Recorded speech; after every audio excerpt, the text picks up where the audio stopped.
তারা আচরণবিধি লঙ্ঘন করছেন, যেখানে নির্বাচনের প্রচারণায় মাইক ব্যবহার এবং সাউন্ড বক্স ব্যবহারের সময় নির্ধারণ করে দেয়া আছে দুপুর 2টা থেকে রাত 8টা পর্যন্ত, কিন্তু আমরা তাদেরকে রাত 12টা এমনকি ভোর 4টা এমন সময়ও দেখছি তারা আচরণবিধি লঙ্ঘন করে মাইক এবং সাউন্ড বক্স ব্যবহার করছেন, জনসভা করছেন।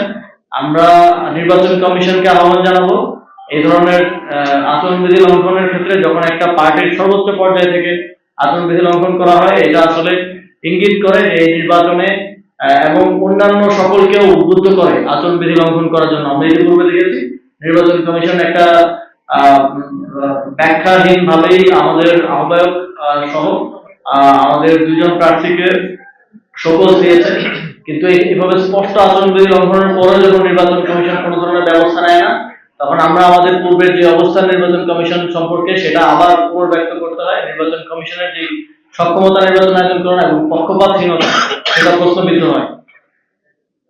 আমরা দেখছি যে সারা দেশে বিভিন্ন রাজনৈতিক দলের প্রার্থীরা, এটা আমরা নির্দিষ্ট কোনো দলের কথা বলবো না, আমরা বলবো যে আচরণবিধি সবার জন্য সমান এবং সবাইকে সেটা মানতে বাধ্য করতে হবে।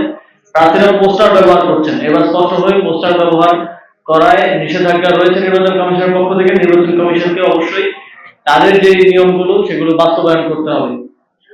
আমরা আরেকটা বিষয় অত্যন্ত সংখ্যার সাথে দেখেছি, আমরা বিগত নির্বাচনগুলোতে দেখেছি যে সেনাবাহিনীকে কেন্দ্রের বাইরে দাঁড় করিয়ে রাখা হয়, কেন্দ্রের বাইরে দাঁড় করিয়ে রেখে ভিতরে রাতের ভোট হয়, ভিতরে ভোট কারচুপি হয়, সিভিল অ্যাডমিনিস্ট্রেশন এর সাথে এক ধরনের যোগ সাজসের মাধ্যমে ভোট কারচুপি হয়। এবারের নির্বাচনে খুবই আশঙ্কাজনক ভাবে আমরা দেখেছি যে যে বিধি তৈরি করা হয়েছে সেখানে সেনাবাহিনীর সদস্যদেরকে কেন্দ্রের বাইরে থাকতে বলা হয়েছে এবং বলা হয়েছে যে যদি সিভিল ম্যাজিস্ট্রেট তাকে ডাকেন তাহলে সে ভেতরে যাবে। এখন আমাদের প্রশ্ন হচ্ছে, সেনাবাহিনী বাংলাদেশে এই গণঅভ্যুত্থানের পর থেকে ডেপ্লয়েড আছে এবং তারা ম্যাজিস্ট্রেসি পাওয়ার নিয়ে ডেপ্লয়েড আছে। যখন সেনাবাহিনীর নিজস্ব ম্যাজিস্ট্রেসি পাওয়ার আছে তখন আবার কেন তাকে সিভিল ম্যাজিস্ট্রেট ডাকতে হবে? যখন আপনি পুরোটাই সিভিল ম্যাজিস্ট্রেটের কাছে ছেড়ে দেন, ঠিক আগের প্রক্রিয়ায় আবার নির্বাচনী এই বিধিটা করেন, তখন স্পষ্টভাবেই বোঝা যায় যে সিভিল অ্যাডমিনিস্ট্রেশনের সাথে একটা আন্ডারস্ট্যান্ডিং এর মধ্য দিয়ে এবার ইলেকশনে এক ধরনের রিগিং এবং এবং এক ধরনের ইঞ্জিনিয়ারিং করার একটা ষড়যন্ত্র আছে। আমরা মনে করি বাংলাদেশ সেনাবাহিনীর যারা মাঠে দায়িত্বে আছেন তারা অত্যন্ত সৎ এবং দেশপ্রেমিক।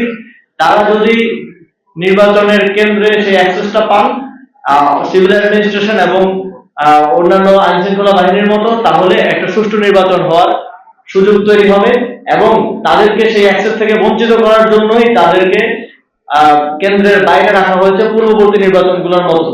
যেহেতু সেনাবাহিনীর ম্যাজিস্ট্রেসি পাওয়ার আছে, তাদের নির্বাচনী কেন্দ্রে অ্যাক্সেস করার ক্ষেত্রে কোনো ধরনের সিভিল অ্যাডমিনিস্ট্রেশনের কলের প্রয়োজন হওয়া উচিত না। আমরা সরকারকে এবং নির্বাচন কমিশনকে এই যে বিধি দ্বারা করেছেন এটা পুনর্বিবেচনা করে এটা পুনরায় পরিবর্তন করার দাবি জানাচ্ছি।